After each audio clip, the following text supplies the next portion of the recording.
زلیخا اور اس کے شہر کی باقی عورتوں نے یوسف علیہ السلام کے ساتھ کیا سلوک کیا؟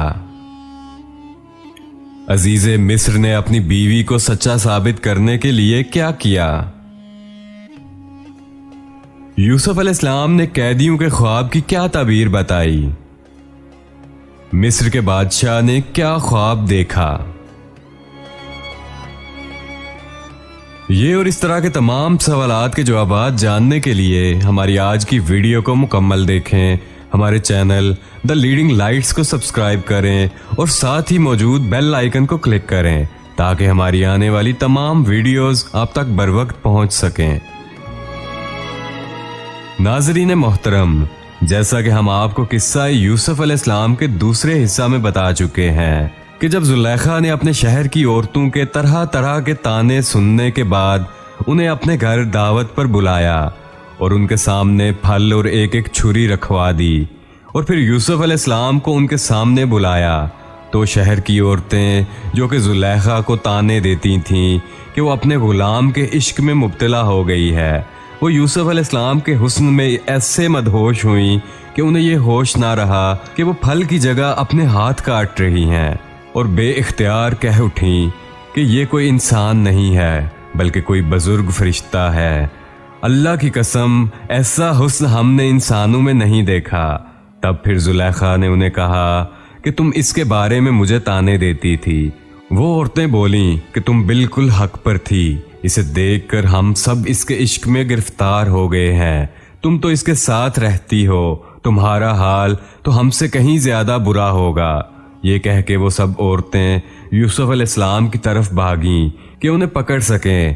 ان میں سے ہر ایک کی خواہش تھی کہ یوسف علیہ السلام اس سے محبت کریں اور بے حیائی کا ارتکاب کریں۔ اپنی عزت اور شرف کی انہیں بالکل پرواہ نہ رہی۔ ان کی اس حالت کو دیکھ کر یوسف علیہ السلام نے رب سے دعا کی، جس کا ذکر سورہ یوسف میں ایسے ہوا: اے میرے پروردگار، جس بات کی طرف یہ عورتیں مجھے بلا رہی ہیں اس سے تو مجھے جیل خانہ بہت پسند ہے۔ اگر تو نے ان کا مکر و فریب مجھ سے دور نہ کیا تو میں ان کی طرف مائل ہو جاؤں گا اور بالکل نادانوں میں جا ملوں گا۔ اس بات سے یہ ظاہر ہوتا ہے کہ سب عورتوں نے یوسف علیہ السلام کو اپنی طرف راغب کرنے اور بدکاری کرنے کی کوشش کی، لیکن یوسف علیہ السلام نے کسی ایک کی طرف بھی دھیان نہ دیا اور اللہ سے مدد مانگ لی۔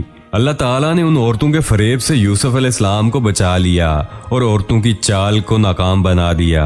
اس واقعے کی خبر بھی لوگوں میں پھیل گئی۔ زلیخا کو پتہ چل گیا کہ یہ خبر سارے شہر میں پھیل گئی ہے اور لوگ ایک دفعہ پھر اسی کو ہی قصوروار ٹھہرا رہے ہیں۔ تب وہ اپنے خاوند کے پاس گئی اور اسے کہا کہ یہ معاملہ بہت پھیل گیا ہے اور سب لوگ مجھے ہی الزام دے رہے ہیں، اس بات کو دبانے کے لیے کچھ نہ کچھ کرنا چاہیے۔ عزیز مصر نے کہا کہ تم ہی بتا دو کہ اب کیا کیا جائے۔ خیر، دونوں نے سوچ وچار کے بعد اس معاملے کا یہ حل نکالا کہ یوسف کو ایک گدھے پر سوار کر کے پورے شہر میں چکر لگوایا جائے اور ساتھ یہ منادی کروائی جائے کہ اس عبرانی غلام نے اپنی مالکہ کے ساتھ زیادتی کرنے کی کوشش کی ہے، اس لیے اسے جیل میں ڈالا جا رہا ہے۔ خیر، انہوں نے ایسا کر کے یوسف علیہ السلام کو قصوروار ٹھہرا کر اپنے اوپر سے وہ الزام ہٹانے کی تدبیر کر لی اور یوسف علیہ السلام کو جیل میں بند کروا دیا۔ اس کے بارے میں سورہ یوسف میں ایسے ذکر ہوا: پھر ان تمام نشانیوں کو دیکھ لینے کے بعد بھی انہیں یہی مصلحت معلوم ہوئی کہ یوسف کو کچھ مدت کے لیے قید خانے میں رکھیں۔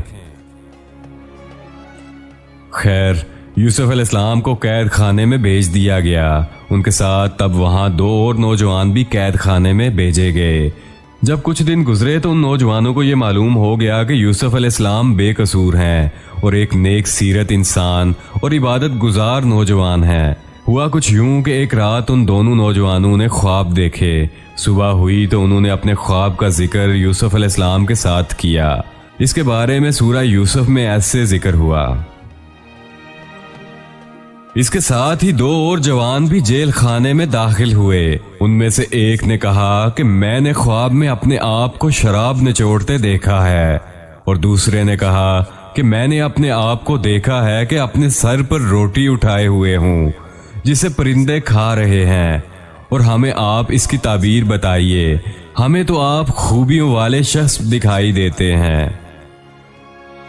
ان دونوں نوجوانوں نے اپنے اپنے خواب یوسف علیہ السلام کو سنائے اور کہا کہ آپ ہمیں علم و بصیرت والے انسان معلوم ہوتے ہیں، آپ ہمیں ان کی تعبیر بتائیں۔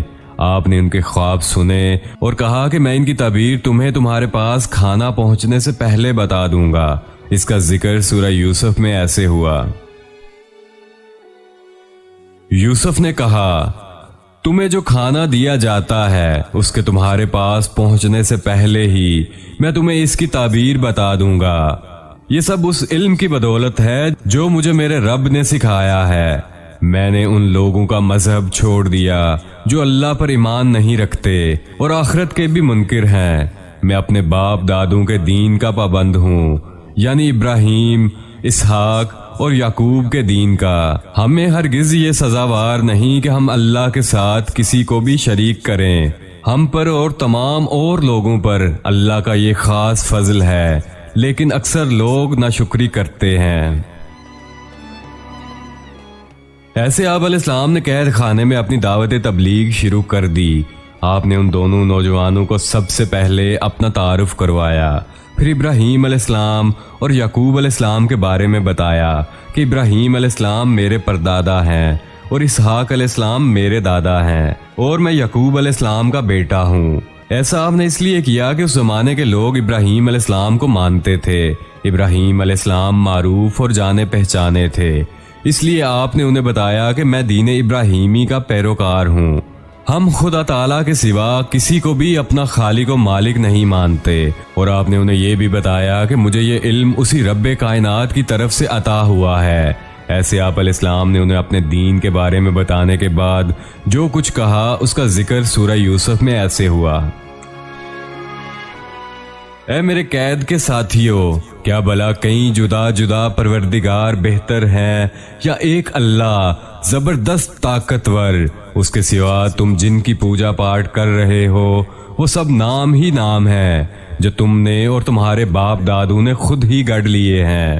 اللہ نے ان کی کوئی دلیل نازل نہیں فرمائی۔ فرما روائی صرف اللہ ہی کی ہے۔ اس کا فرمان ہے کہ تم سب سوائے اس کے کسی اور کی عبادت نہ کرو۔ یہی دین درست ہے، لیکن اکثر لوگ نہیں جانتے۔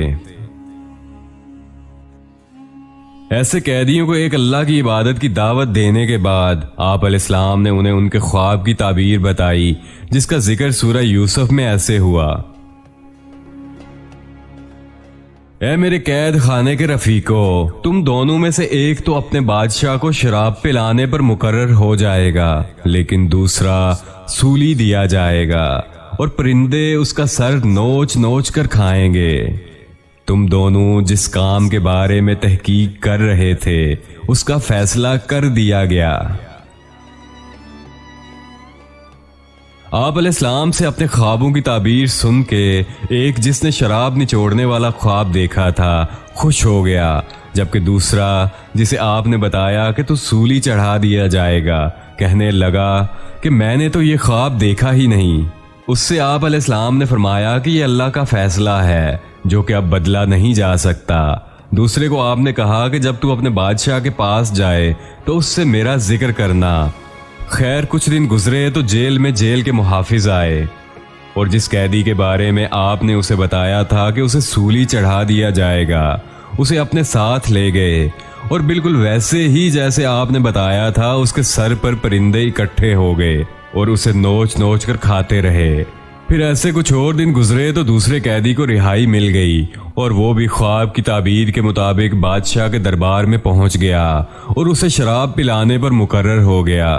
شیطان نے اسے یہ بات بھلا دی جو یوسف علیہ السلام نے اس سے کی تھی کہ بادشاہ سے میرا ذکر کرنا۔ ایسے آپ علیہ السلام نے کافی سال جیل میں ہی گزارے۔ ایسے کئی سال گزر گئے تو ایک روز مصر کے بادشاہ نے خواب دیکھا۔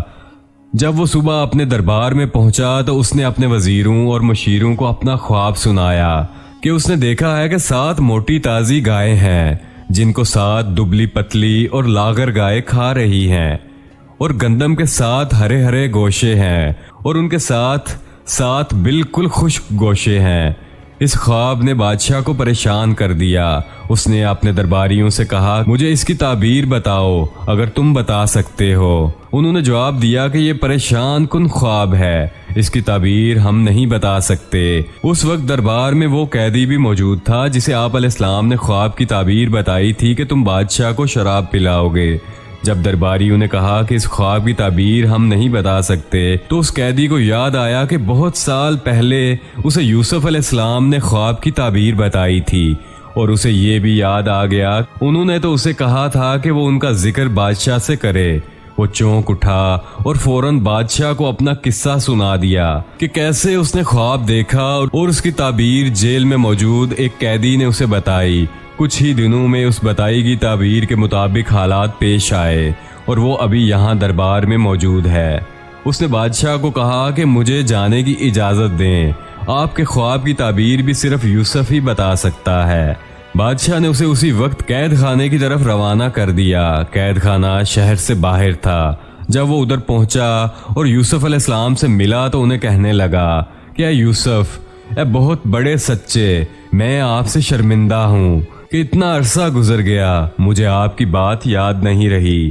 آپ نے اسے کہا کہ اس میں بھی اللہ تعالیٰ کی طرف سے کوئی بہتری تھی، اس لیے تمہیں وہ بات یاد نہیں رہی۔ خیر، اب یہ بتاؤ کہ کیسے آئے ہو؟ اس نے بتایا کہ مصر کے بادشاہ نے یہ خواب دیکھا ہے، اس کی تعبیر کوئی نہیں بتا سکتا۔ تب مجھے آپ کا خیال آیا اور میں نے بادشاہ کو بولا کہ آپ ہی اس کی تعبیر بتا سکتے ہیں، اس لیے آپ اس کی تعبیر بتائیے۔ اس نے وہ خواب آپ علیہ السلام کو سنایا اور اسے سننے کے بعد آپ علیہ السلام نے اس کی تعبیر بتائی کہ بادشاہ کو بتانا کہ تم 7 سال لگاتار غلہ بویا کرنا اور فصل کاٹ کر اسے بالیوں سمیت ہی رہنے دینا سوائے اپنے کھانے کی تھوڑی سی مقدار کے۔ اس کے بعد 7 سال سخت قحط کے آئیں گے، وہ اس غلے کو کھا جائیں گے جو تم نے ذخیرہ کر کے رکھا تھا۔ ایسے آپ علیہ السلام نے اسے نہ صرف اس خواب کی تعبیر بتائی بلکہ اس سے بچنے کا حل بھی بتا دیا، یعنی آپ نے اسے کہا کہ آج سے اگلے 7 سال تم خوب فصلیں لگاؤ اور ان میں سے اپنی ضرورت کے علاوہ باقی فصلوں کو بالیوں سمیت ذخیرہ کر لینا، کیونکہ ان 7 سالوں کے بعد اگلے 7 سال تک مسلسل قحط سالی ہوگی۔ تب تم اس محفوظ کیے ہوئے غلہ سے ان قحط سالی کے 7 سالوں کو گزار لینا۔ آپ سے خواب کی تعبیر سن کے وہ قیدی واپس بادشاہ کے پاس چلا گیا۔ اس نے جا کے بادشاہ کو خواب کی تعبیر بتائی جو یوسف علیہ السلام نے اسے بتائی تھی۔ بادشاہ نے اپنے قاصد بھیجے کہ یوسف کو فوراً میرے پاس لایا جائے۔ وہ قاصد قید خانے میں پہنچے اور یوسف علیہ السلام کو لے کر واپس بادشاہ کے دربار میں پہنچ گئے۔